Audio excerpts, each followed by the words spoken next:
الحمد لله نحمده ونستعينه ونستغفره ونؤمن به ونتوكل عليه ونعوذ بالله من شرور أنفسنا ومن سيئات أعمالنا من يهده الله فلا مضل له ومن يضلل فلا هادي له ونشهد أن لا إله إلا الله وحده لا شريك له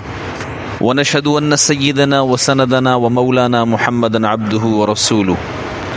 وقال الله سبحانه وتعالى قل إن صلاتي ونسكي ومحياي ومماتي لله رب العالمين لا شريك له وبذلك أمرت وأنا أول المسلمين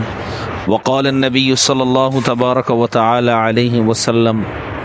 خيركم من تعلم القرآن وعلمه أو كما قال عليه الصلاة والسلام۔ میرے محترم بزرگوں، بھائی اور دوستو، اللہ تبارک و تعالی کی ذات کے لیے کیسے جیا جاتا ہے، مقصد زندگی کو کیسے پورا کیا جاتا ہے اور اپنی منزل تک کیسے پہنچا جاتا ہے، اللہ کو راضی کرنے میں سر دھڑ کی بازیاں کیسے لگائی جاتی ہیں، اللہ رب العزت کی غلامی کا طوق اپنے گلے میں ڈال کر کیسے اللہ تبارک و تعالی کے احکامات پر راضی ہو کر اپنی زندگی کی سانسیں کاٹی جاتی ہیں اور اپنی زندگی کا سفر طے کیا جاتا ہے، اس کے لیے ایگزامپل ہیں انبیاء علیہ الصلاۃ والسلام۔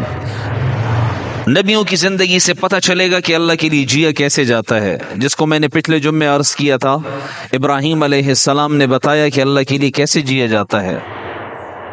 اور نبیوں کے بعد حضرات صحابہ کرام رضی اللہ تعالی عنہم اجمعین کی زندگی ہمیں بتاتی ہے کہ اللہ کے لیے کیسے جیا جاتا ہے۔ تو لہٰذا یہ ذوالحجہ کا مہینہ ہے، اسلامی سال کا یہ آخری مہینہ ہے، اس میں ایک تو ابراہیم علیہ السلام کی یاد ہے، اور 18 ذی الحجہ کو کوئی کہتا ہے ایام تشریق تھے، یہ تینوں روایات ملتی ہیں۔ ایام تشریق میں حضرت عثمان غنی رضی اللہ تعالی عنہ کو شہید کیا گیا، اور کچھ کہتے ہیں 18 ذی الحجہ کو شہید کیا گیا۔ غرض جو بھی تاریخ ہو، یہ خلفائے راشدین میں سے تیسرے نمبر کے ہیں۔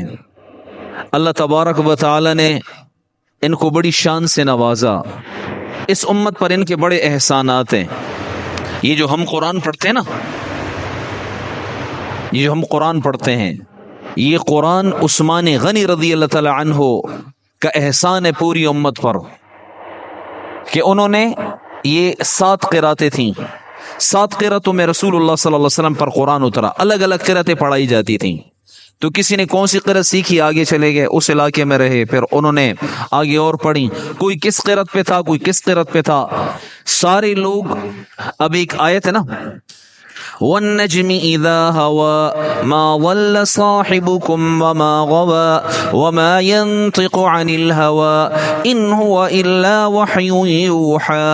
اچھا، ایک قرات پھر یہ بھی ہے، وَالنَّجْمِ إِذَا هَوَى مَا ضَلَّ صَاحِبُكُمْ وَمَا غَوَى وَمَا يَنطِقُ عَنِ الْهَوَى إِنْ هُوَ إِلَّا وَحْيٌ يُوحَى عَلَّمَهُ شَدِيدُ الْقُوَى ذُو مِرَّةٍ فَاسْتَوَى۔ اب کسی نے فستوی پڑھا، کسی نے فستوا پڑھا، 17 قرات تھیں۔ وہ قراتیں لوگوں میں آگے گئیں، تو لوگوں کے اندر بعد میں آنے والوں میں اختلاف ہو گیا کہ نہیں، یہ والی قرات ٹھیک ہے، یہ غلط ہے، تم غلط قرآن پڑھ رہے ہو، کوئی اس میں اختلاف شروع ہو گیا۔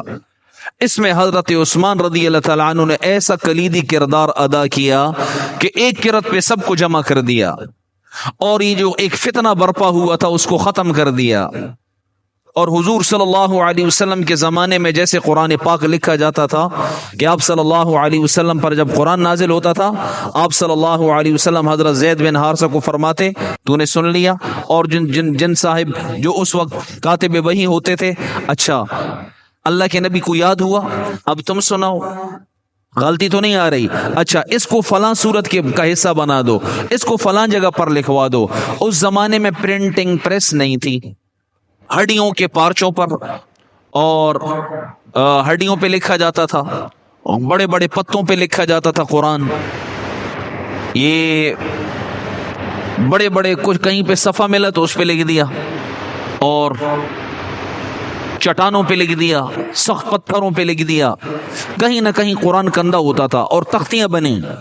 کوئی کس کے پاس تھی، کوئی کس کے پاس تھی، حضرت عثمان نے سب سے منگوائیں۔